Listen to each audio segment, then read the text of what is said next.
یہ بالکل غلط بات ہے. اسی طریقے سے کسی انڈیویجول کی غلطی کو پوری قوم کی غلطی نہیں بیان کرنی چاہیے. یہاں پہ یہ ہوتا ہے کہ اگر کوئی پنجابی پرائم منسٹر آ گیا ہے تو سندھی کہتے ہیں یہ پنجابی ہے اس لیے یہ ہو رہا ہے, سندھی آ گیا تو پنجابی کہتے ہیں یہ سندھی ہے اس لیے ہو رہا ہے. نہیں, اس طرح یہ کام نہیں ہونا چاہیے. ہمارا پہلا رشتہ اسلام کا ہے, اس کے بعد ایز اے نیشن ہمارا جو ہے وہ پاکستان کے ساتھ رشتہ ہے. اور میں سمجھتا ہوں کہ محمد علی جناح رحمہ اللہ تعالیٰ کو میں کریڈٹ دوں گا کہ انہوں نے شروع میں چیز بھانپ لی تھی, اور شکر ہے انہوں نے اپنی زندگی میں یہاں کی قومی زبان اردو ڈکلیئر کر دی تھی, ورنہ یہ بھی آپ کی لڑائی کا سبب بنتا. یہ اردو اتنی بڑی نعمت ہے کہ اس نے ہمارے ملک پاکستان کو ایک بانڈ میں جکڑا ہوا ہے. آپ بے فکر ہو کے پاکستان کے کسی کونے خدرے میں بھی چلے جائیں نا, آپ اردو میں بات کر سکتے ہیں. آپ ایک لمحے کے لیے امیجن کریں کہ اردو اگر ہماری قومی زبان نہ ہو, پنجابی پنجاب سے باہر نکل کے کسی کے ساتھ بات نہیں کر سکتا. ایون پنجابی کے اپنے ڈائلیکٹس اتنے ڈیفرنٹ ہیں کہ آپ اگر یہ جو ڈیرہ غازی خان اور آپ جنوبی پنجاب کی جو پنجابی سرائکی ٹائپ ہے وہ تو آپ کو سمجھ ہی نہیں آئے گی. میاں والی کی پنجابی, سرگودے کی, پوٹھواری پنجابی ڈیفرنٹ ہے, لاہور کی, سیالکوٹ کی, اور یہاں کی آپ فیصل آباد کی, اس میں تو پھر 19-20 کا فرق ہے, باقیوں کا تو بہت زیادہ فرق ہے. لیکن اردو نے کیسا ایک آپ کو ایک کامن بانڈ میں باندھ دیا ہے. یہ بہت بڑی نعمت ہے. اور اس سے بڑی نعمت یہ ہے کہ اردو اس وقت مسلمانوں کی سب سے بڑی زبان ہے. دنیا کے 50% سے زیادہ لوگ اردو بولتے اور سمجھتے ہیں. انڈیا میں اردو رسم الخط ہمارا صرف یو پی کے لوگ جانتے ہیں, باقی لوگ تو وہ ہندی کی وجہ سے اردو سمجھ رہے ہوتے ہیں. وہ لکھتے ہیں جب اردو کو تو اس طرح نہیں لکھ رہے ہوتے, وہ ہندی والے میں لکھ رہے ہوتے ہیں. بنگلہ دیش میں مجھے بڑی خوشی, بڑے لوگوں نے وہاں سے رابطہ کیا, وہاں پہ بھی اردو جو ہے سمجھی جاتی ہے.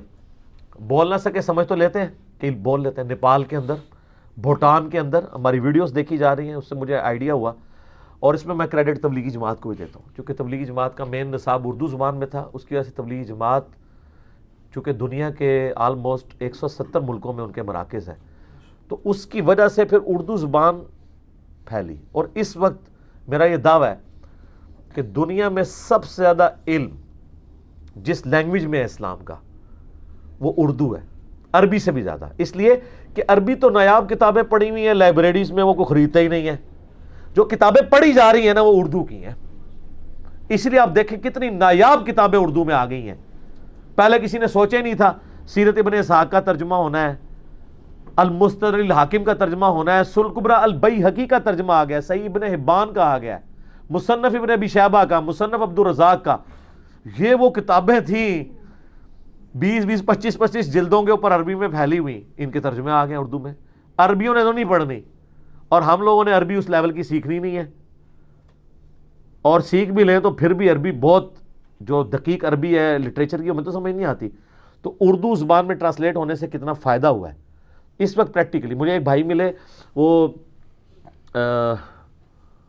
پی ایچ ڈی کر رہے ہیں انگلینڈ کے اندر, میرے آفس کے کولیگ تھے, میرے ساتھ کام بھی کرتے رہے. تو وہ بیچ میں چھٹیوں میں آئے تو مجھے کہتے ہیں میں آپ کو حیران کن بات بتاؤں, ایک گورا مسلمان ہوا ہمارے ساتھ تو اردو زبان سیکھ رہا ہے. میں نے کہا کیوں؟ وہ کہتا ہے میں نے دین کا علم حاصل کرنا ہے, تو انگلش میں تو ایسا اویلیبل نہیں ہے, تو اردو اس وقت سب سے رچ لینگویج ہے. حقیقت بات ہے. انگریزی کے آپ کتنے ترجمے دکھا سکتے ہیں قرآن کے؟ 2-4 سے آگے آپ کی گنتی ختم ہو جائے گی. اردو میں جناب آپ شروع کریں, ایک ایک فرقے کے کئی ترجمے ہیں. کمپیریٹیو سٹڈی آپ کو کرنی پڑے الفاظ کے چناؤ کے اعتبار سے تو آپ کے پاس ڈفرینٹ نالج اویلیبل ہے. بخاری کے انگریزی میں کتنے ترجمے ہوئے ہیں؟ ایک ترجمہ مشکل سے. اور ادھر آ جائیں آپ, ہر فرقے کے کئی ترجمے ہوئے ہیں. تو پریکٹیکلی اردو نے سب کو پیچھے چھوڑ دیا, اور پریکٹیکلی مسلمانوں کی یہ بڑی زبان بن چکی. باقی میں پنجابی کے الفاظ استعمال کرتا ہوں, یہ کوئی بدتمیزی نہیں ہے. قرآن پاک میں سیم اعتراض کافروں کا نقل ہوا ہے. سورہ البقرہ میں وہ کہتے تھے کہ اللہ کی کتاب ہے اور اللہ تو اتنا بڑا ہے, اس میں مکھی کی اور مکڑی کی مثالیں کیوں آئی ہیں؟ تو اللہ نے فرمایا اللہ اس چیز سے حیا محسوس نہیں کرتا کہ مچھر یا اس سے بھی کسی حقیر چیز کی مثال بیان فرمائے. کیوں؟ کہ اللہ کا مقصد بات سمجھانا ہے. اگر کسی کو یہ بات سمجھ آتی ہے کہ سنی اور ٹنی میں کیا فرق ہے, اس کی بجائے اگر میں انگلش میں بولوں گا تو میں کہوں گا بکش مسلم اور نان بکش مسلم. اب ایک پنجابی اس کی انٹیسٹی کیسے فیل کر سکتا ہے جب تک میں سنی اور ٹنی نہ بتاؤں کہ سن سنا کے سنی ٹن ہوا ہوا, اور ایک صحیح سنی جو بکش مسلم ہے. اب وہی لفظ کو میں نے ٹرانسلیٹ کر دیا. اردو میں یہ مستعمل ہے الزامی جواب, کہ کسی کو اسی اصول اور مبادی کے اوپر جواب دینا. انگلش میں لاجیکل آنسر. میں نے اس کے لیے پنجابی میں پھکی لفظ ڈیوائز کیا کیونکہ جب کسی کے پیٹ میں مروڑ ہوتا ہے نا کوئی اپنے خلاف بات سن کے، علمی مروڑ، تو اس کو پھر علمی پھکی دے دی جاتی ہے کہ یار ڈکار لو بات، بھائی ٹھیک ہے معقول بات ہے، اس کو ایکسیپٹ کرو.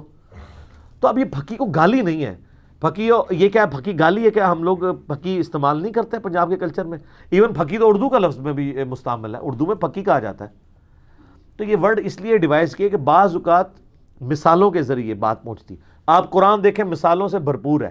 آج ہی آپ نے سورۃ البقرہ میں گائے والی مثال سنی. سر قرآن کی کئی صورتوں کے نام جانوروں کے نام کے اوپر ہیں. آپ اللہ سے مشورہ دیتے تو کہتے ہیں یا اللہ تو ایڈا بڑا ہے، جانوروں کا ہی نام رکھنا تھی، انسانوں کا نام رکھ لے. یا اس سے بھی زیادہ بیوقوف ہوتے ہیں تو آپ کہتے ہیں یا اللہ اتنی پاکیزہ کتاب میں شیطان کا نام نہیں ہونا چاہیے. تو شیطان، اللہ کے بعد سب سے زیادہ نام جس کا قرآن میں آیا نا وہ شیطان ہے. تو آپ کہیں گے اس کو نکال دو.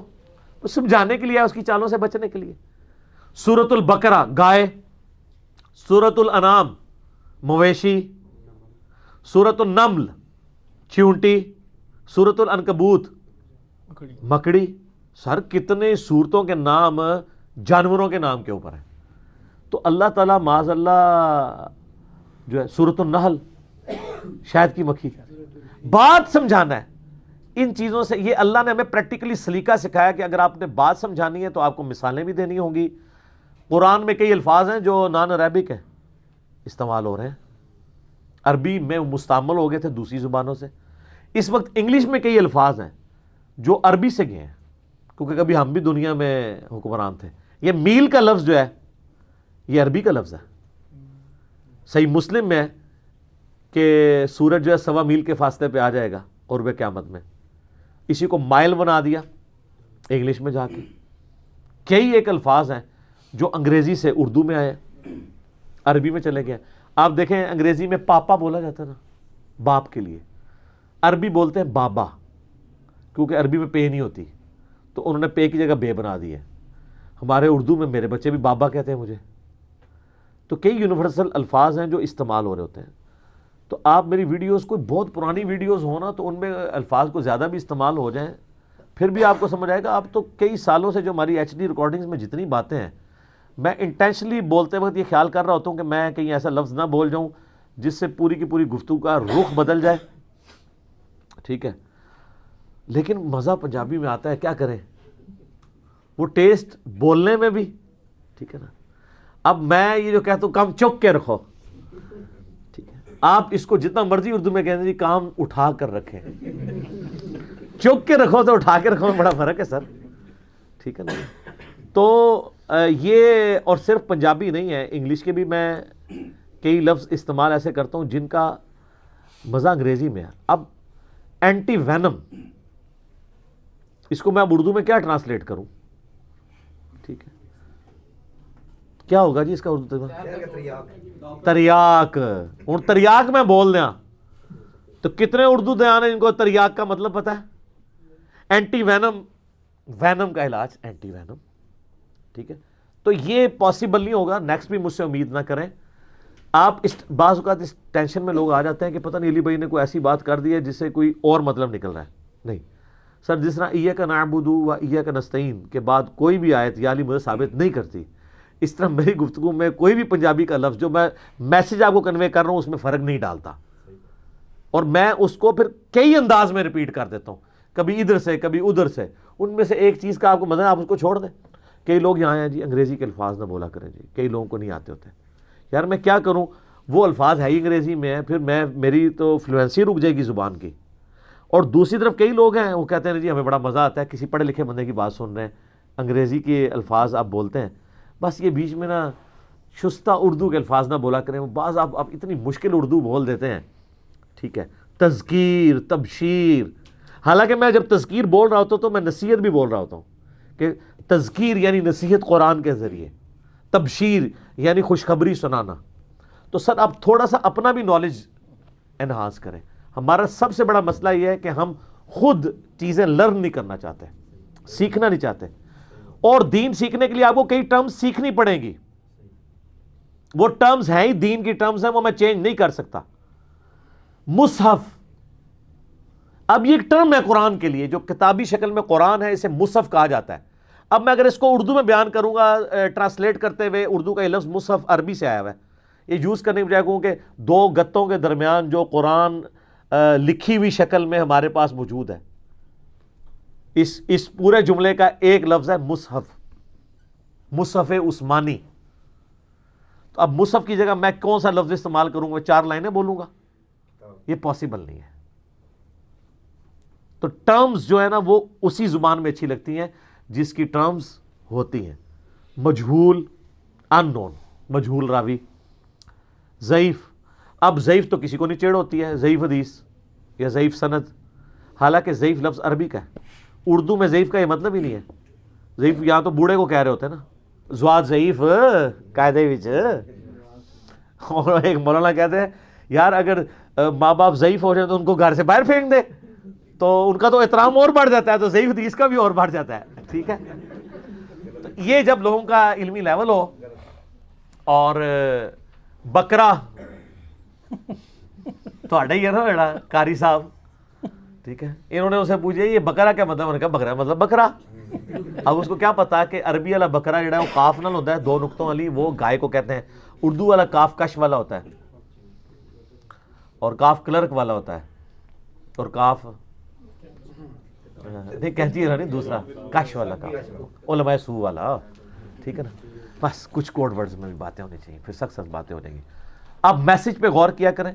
اس طرح کی نٹی گریٹی سے آپ پکڑیں گے اس کا کچھ بھی نہیں ہونا. یہ میں کچھ بھی کر لوں، ایک پارٹی راضی ہوتی ہے تو دوسری ناراض ہوتی ہے. میں یہ چیلنج کرتا ہوں کہ یہ پلیٹ فارم وہ ہے جس کی ویڈیو کسی ریڑھی بان کو سنائیں، کسی ڈاکٹر کو سنائیں، کسی انجینئر کو، کسی سرجن کو سنا دیں، کسی پروفیسر کو، کسی بھی بندے کو، وہ اس کو انجوائے کرے گا، کیونکہ اس کی مطلب کہ اس کو کئی باتیں ملیں گی کہ یار یہ ہماری قبیل سے ہے. قبیل بھی مشکل اردو کا لفظ استعمال ہو گیا، یعنی یہ ہماری کیٹیگری میں یا ہمارے اس خاندان سے ہے، یعنی یہ بھی وہ اسی قسم کے ورڈ استعمال کر رہا ہے. تو یہ چیز ضروری ہوتی ہے. یہ ہم نے چونکہ سب کو ایڈریس کرنا ہے، تو میں نے ان پڑھ لوگوں کا بھی خیال رکھنا ہے، پڑھے لکھوں کا بھی کرنا ہے، انگلش جاننے والوں کا بھی کرنا ہے، اردو والوں کا بھی کرنا ہے. یہ اب مجھے بتائیں، میں آپ کو ایک چھوٹی سی مثال دیتا ہوں.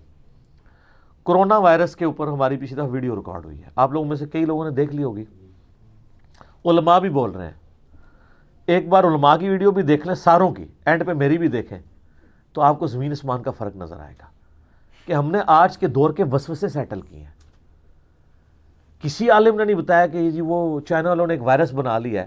ہمارا آج کا بچہ سوچ رہا ہے کہ بھئی یہ تو اللہ بنا سکتا ہے، چائنا والوں نے کیسے بنا لیا؟ کسی عالم نے اس کا جواب نہیں ہے. وہ دعائیں آپ کو سکھا رہے ہیں، 2-4 حدیثیں سنا رہے ہیں. میں نے ایک وسوسے کا جواب دیا ہے. پوری کی پوری جو وائرل ڈیزیزز ہیں، ایپیڈیمک ڈیزیزز ہیں، قرآن حدیث سے ایک ایک چیز کا کوئی، میں نے اس کا ایک کہتے ہیں نا کہ نٹی گریٹی تک ڈسکس کی ہے، تاکہ ایک پڑھا لکھا بندہ، اس کے نیچے آپ دیکھیں کئی ڈاکٹرز کے کامنٹس ہیں، وہ پڑھ لیں آپ. تو بات یہ کہ ہر بندے تک بات پہنچانے کے لیے ضروری ہے کہ اس کے انٹرسٹ کی بات بھی اس ویڈیو کے اندر ہونی چاہیے، ورنہ پھر آپ وہی والا دین پیش کر رہے ہوں گے جو مولوی صدیوں سے پیش کر رہے ہیں. تو آپ دیکھ لیں پھر دوسرے جمعے کی اذان میں لوگ پہنچ رہے ہوتے ہیں، وہ کہتے ہیں پہلے آ کے کیا کریں، کہانی ہی سننی ہے ہی کہانی ہے. کون سا دین پہ یاد کرتے ہیں؟ وہ دین تو کوئی نہیں بیان کر. ٹھیک ہو گیا. جزاکم اللہ خیر.